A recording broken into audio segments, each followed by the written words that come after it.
इतिहास का अध्ययन हम तीन भागों में करते हैं। पहला भाग तो है पुरातात्विक स्रोत। जो चीज़ें हमें खुदाई में मिल गई हैं उनके आधार पर हम इतिहास की रचना करते हैं, वो पुरातत्व की सामग्री है। और दूसरा है साहित्यिक स्रोत, जिसमें अभी मैंने आपसे वेदों की बात की, वो हमारे सबसे पुराने आधार हैं। और अब तो संयुक्त राष्ट्र संघ ने भी मान लिया है कि ऋग्वेद है वो दुनिया का सबसे प्राचीन ग्रंथ है। भले ही प्रारंभ में उसे लोगों ने सुन सुनकर याद किया होगा, लेकिन बाद में तो वो लिखे हुए रूप में आ गया और आज पूरी दुनिया के सामने है। और तीसरा विवरण, हालांकि वो दूसरा विवरण और तीसरा विवरण, ये दोनों ही विवरण साहित्यिक हैं, लेकिन फिर भी हमने इनका विभाजन कर लिया अध्ययन की सुविधा से।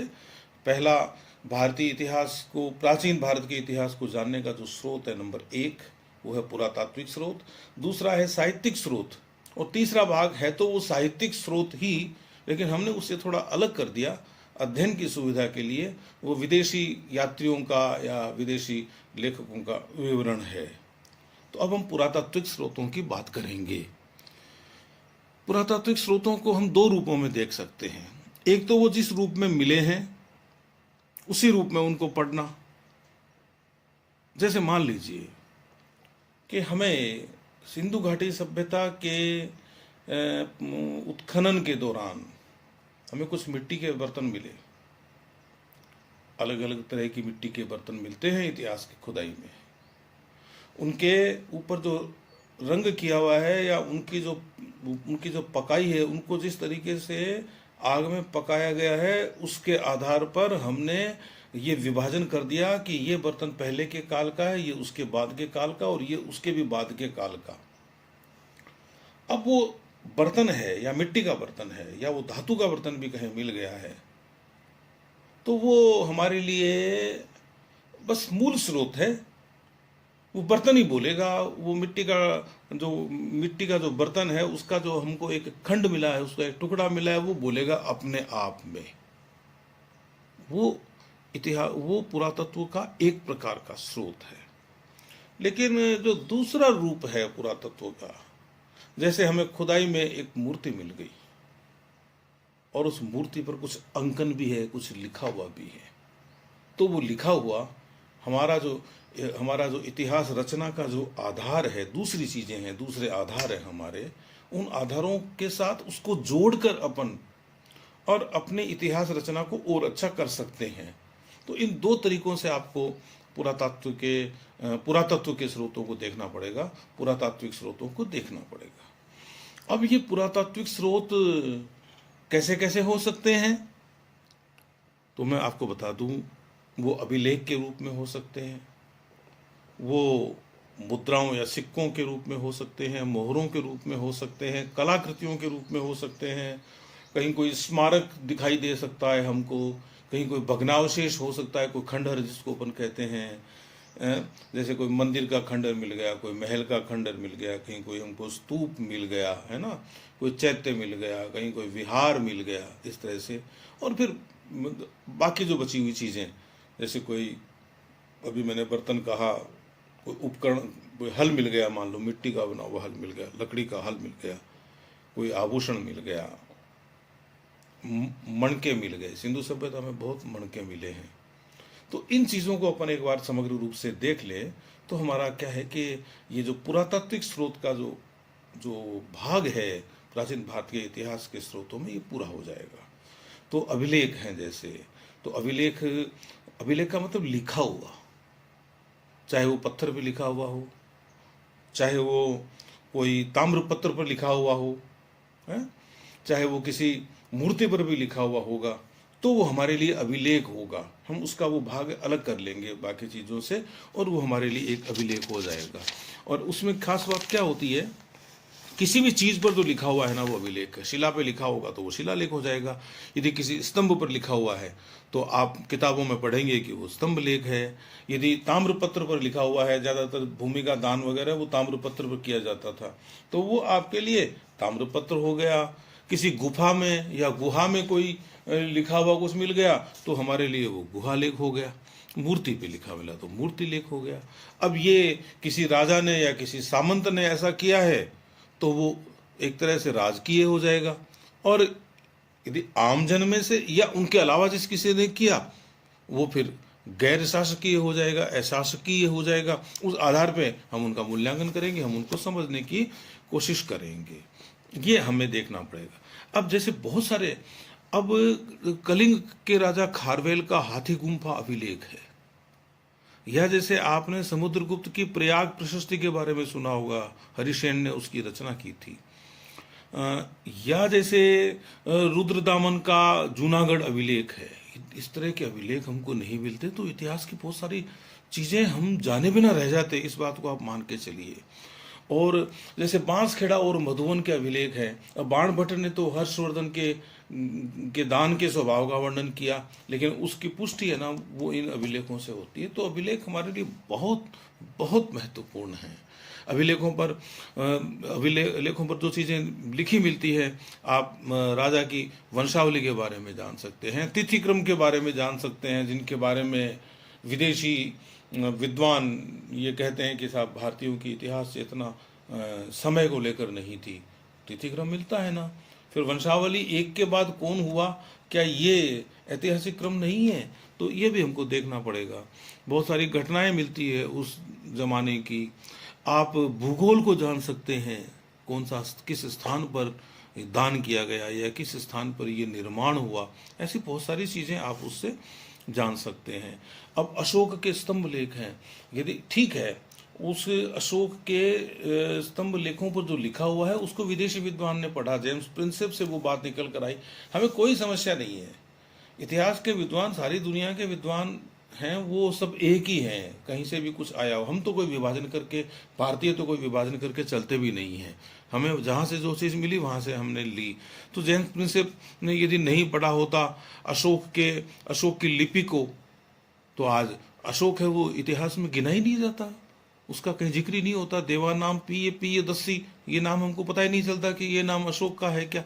तो है बौद्ध धर्म के लिए अशोक ने जो किया, क्यों किया, वो एक अलग वजह है, उसकी बात भी कभी करेंगे। मुख्यतः वो अपनी जो स्नातकोत्तर कक्षाएं होती है उनमें हम इनका विश्लेषण भी करते हैं, वो एक अलग बात है, लेकिन जानकारी तो मिली है। चंद्रगुप्त का मेहरौली स्तंभ लेख है, कितना महत्वपूर्ण है।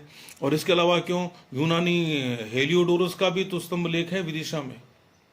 रामगुप्त का एक प्रयाग स्तंभ लेख है ना। स्कंदगुप्त का भीतरी स्तंभ लेख है। राजस्थान में आप अजमेर के पास देखेंगे तो एक बरली खंड एक स्तंभ मिला है, खंडित है वो, उस पर भी लेख मिलेगा। मौर्य काल के पहले के काल को यदि आप जानना चाहेंगे तो आप इस बरली के अभिलेख का उपयोग कर सकते हैं। आपको समझ में आ जाएगा कि कहाँ तक मौर्यों का विस्तार था। वो तो अपना जो चित्तौड़ है उसके लिए भी कहते हैं कि कभी यहाँ चित्रांगद मौर्य का शासन था। तो ये अभिलेख है ना हमारे लिए बहुत ज़्यादा काम के हैं, ये मैं आपको कहना चाहता हूँ। गुफाओं में कहीं तो भिक्षु रहते थे, कहीं साधु संत रहते थे, वो वहाँ लिख देते थे गुफा के अंदर, वो तो चले गए, गुफा की दीवारों पे लिखा हुआ, लेकिन वो अभिलेख हमारे लिए छोड़ गए, है ना। दशरथ का वो नागार्जुन ये गुहालेख है, बहुत काम का है। सातवाहनों के अभिलेख देखने हो तो आप नासिक का देखिए, आप नाना घाट का देखिए, आपको बहुत सारे अभिलेख मिलेंगे गुफाओं के भी। दक्षिण भारत में जो शकों और सातवाहनों का संघर्ष है उसके अभिलेख मिलेंगे आपको बहुत सारे, है ना। और ताम्रपत्रों की तो बात मैं कर ही चुका कि भाई दान देने वाले का भी उल्लेख, दान लेने वाले का भी उल्लेख। और यदि हम मध्यकाल के थोड़ा पहले जाए अपन 600 से लेके 1200-1300 ईस्वी तक का, या 500 से लेके 1300 ईस्वी तक का अपन काल देखें तो हमें तो इन ताम्रपत्रों से इतिहास को समृद्ध करने के बहुत सारे स्रोत मिलते हैं, है ना। बुद्ध के शरीर के जो अवशेष थे उनको सुरक्षित रखने के लिए स्तूप बनवाए गए। एक राजा है वो दूसरे राजा को बुद्ध का दांत भेज रहा है, आगे बताऊंगा मैं आपको जब उसका समय आएगा। वो दांत भेज रहा है, उस पर एक बहुत बड़ा स्तूप बन गया। तो वो क्या वो भी हमारे लिए इतिहास का बड़ा महत्वपूर्ण स्रोत है। इसके अलावा स्तूपों के जो तोरण है या उनकी जो वेष्टनियाँ हैं उन पे आप बहुत सारी चीज़ें लिखी हुई है, सांची का, भरहुत का, अमरावती का, इस तरह के बहुत सारे हैं। और चाहे वो वैदिक धर्म से संबंधित मूर्तियां हो, चाहे वो बौद्ध धर्म से संबंधित हो, चाहे जैन धर्म से मूर्तियां हो, से संबंधित मूर्तियां हो, उनके आप या तो ऊपर लिखा कुछ पाएंगे या उनके आप नीचे लिखा कुछ पाएंगे, या उनका जो पृष्ठ भाग है, पीछे का भाग, उस पर लिखा हुआ कुछ पाएंगे। तो ऐसे आपको बहुत सारे क्या है अभिलेख आपको इन कलाकृतियों पर भी मिलेंगे। मैं ये आपको बताना चाहता हूँ। दूसरा भाग इसका है वो सिक्के हैं।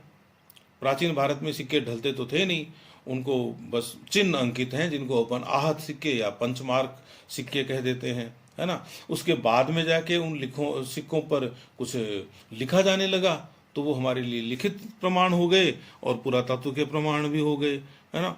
और ईसा पूर्व के ईसा के पहले की दूसरी शताब्दी बोल रहा हूं मैं, और ईसा की तीसरी शताब्दी, यानी कुल 500 साल हो गए, 300 ईसा के बाद के और 200 उस ईसा के पहले के। इन 500 सालों की जानकारी तो हमें सिक्कों से मिलती है, बहुत सारी जानकारी, है ना। यूनान और रोम के इतिहासकारों तो ये कहा कि भारत में तो 4-5 ही हिंद यूनानी शासक हुए हैं, लेकिन जब सिक्के देखे गए तो पता चला कि ईसा के पहले के 200 और ईसा के बाद के 100, इन 300 सालों में भी, है ना, आपको लगभग 25-30 हिंदी यूनानी शासकों की जानकारी मिलेगी। तो ये जानकारी सिक्के तो दे रहे हैं हमको, ये हमको देखना पड़ेगा। और फिर सिक्कों पर हमको राजाओं के नाम मिल जाते हैं, उनकी उपाधि मिल जाती है, उनकी तिथि मिल जाती है, उनका राज चिन्ह मिल जाता है, उनका धर्म चिन्ह मिल जाता है, किस धर्म को वो मानने वाले थे, ये बहुत ज़रूरी है। कनिष्क विदेशी शासक था, लेकिन वो बौद्ध हो गया। और उसके जो सिक्के हैं भारत में, बहुत सारे सिक्के हैं, आपको कनिष्क के बहुत सिक्के मिलेंगे आपको जगह जगह पर। और उसके सिक्कों पर तो बौद्ध चिन्ह भी मिल जाएगा, वैदिक चिन्ह भी मिल रहा है, ईरानी चिन्ह भी मिल रहा है, यूनानी देवता भी मिल रहे हैं। तो ये एक कितनी जोरदार बात है अब भारतीय संस्कृति के लिए कि एक शासक, कुषाण शासक, जो यहाँ का मूल रूप से तो उसके पूर्वज यहाँ के थे ही नहीं। अब वैसे तो अपन भारत का विस्तार माने तो फिर अपना विस्तार बहुत दूर तक जाता है। ईरान है, उसका प्राचीन नाम आर्यान बताते। तो इस तरह से तो कनिष्क जहां से आ रहा है, या कुषाणों के अलावा कनिष्क कुषाण था, शक जहां से आ रहे हैं वहां तक भी अपना विस्तार हम बता सकते हैं, लेकिन वो एक अलग विषय है, उसकी चर्चा अभी अपन करेंगे नहीं। अच्छा, आपको सिक्के बता देंगे कि भाई इस राजा ने क्या अश्वमेध यज्ञ किया था।